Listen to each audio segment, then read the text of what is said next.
Okay, this week we're going to talk about press releases. As I go around the country giving talks about publicity, it's one of the most common questions. They say, Jeff, what's the perfect headline? How should I begin my press release? And it tells me that people are putting way too much emphasis on this little device, the press release, to do the selling for them. The newsroom I left a couple of years ago, Fox 4 in Dallas, was getting 2,000 a day. I'm sure now they're getting something like 2,500. Well, you can imagine how quickly 2,500 pages are being read. It's like a phone book. The truth is, my PR firm does very little press release writing.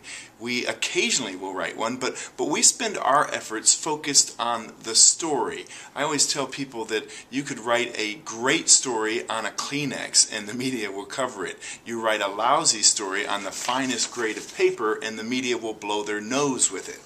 Let me give you an example. A place where residents claim everything's bigger.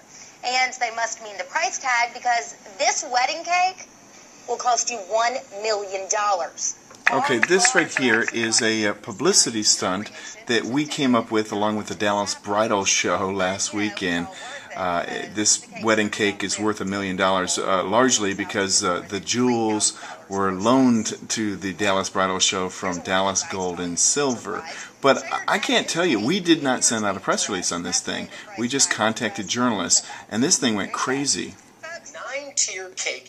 Here it is again on abcnews.com. It's not often that you see a cake under armed guard. It just went viral. Every time I turned around, another affiliate had picked up the story. Decorated in diamonds and Does that make sense? I mean, we did not write a press release for that. We just contacted the local media, contacted some national media outlets, and the story went global. There was no press release.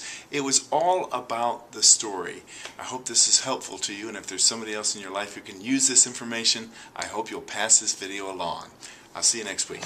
real practical. I told you it was a slow news day.